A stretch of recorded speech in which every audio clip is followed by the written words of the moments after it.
Est prévue demain à Paris une manifestation des Gilets jaunes et le gouvernement, comme les services de police, craignent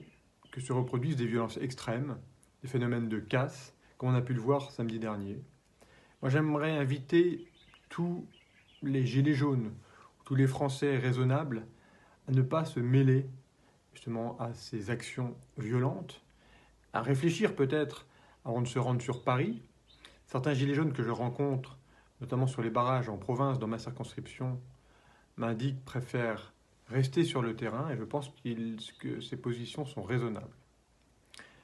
Vous le savez, le gouvernement et la majorité a ouvert un espace de discussion et de dialogue qui va commencer dans quelques jours, pendant 3 mois, avec tous les Français intéressés. Je n'imagine pas une seconde que de ce dialogue n'apparaissent pas des solutions concrètes qui seront également faites pour répondre aux doléances des Gilets jaunes et d'une grande partie de la population française. J'aimerais rappeler également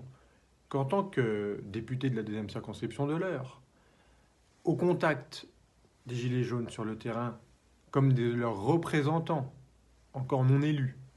sur les plateaux de télé ou de radio, depuis 4 semaines, j'ai reçu pas moins de 4 listes de revendications, plus ou moins officielles, toutes différentes. Donc, l'élu que je suis et les représentants que nous sommes ont besoin que le mouvement des Gilets jaunes se structure pour avoir des interlocuteurs afin d'avancer. Donc, j'invite ce mouvement à prendre la voie de la démocratie représentative, à désigner des représentants, pour que dans le cadre de ce grand dialogue, nous puissions avancer et trouver des solutions ensemble. Donc, le droit de manifester est un droit fondamental en France, il sera garanti encore samedi, mais non à la violence, oui au dialogue et oui à la concertation.